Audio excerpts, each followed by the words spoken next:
pretty intense roadblock here. But I made it across first.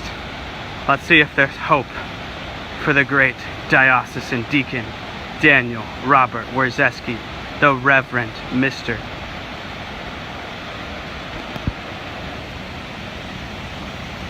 Oh yeah!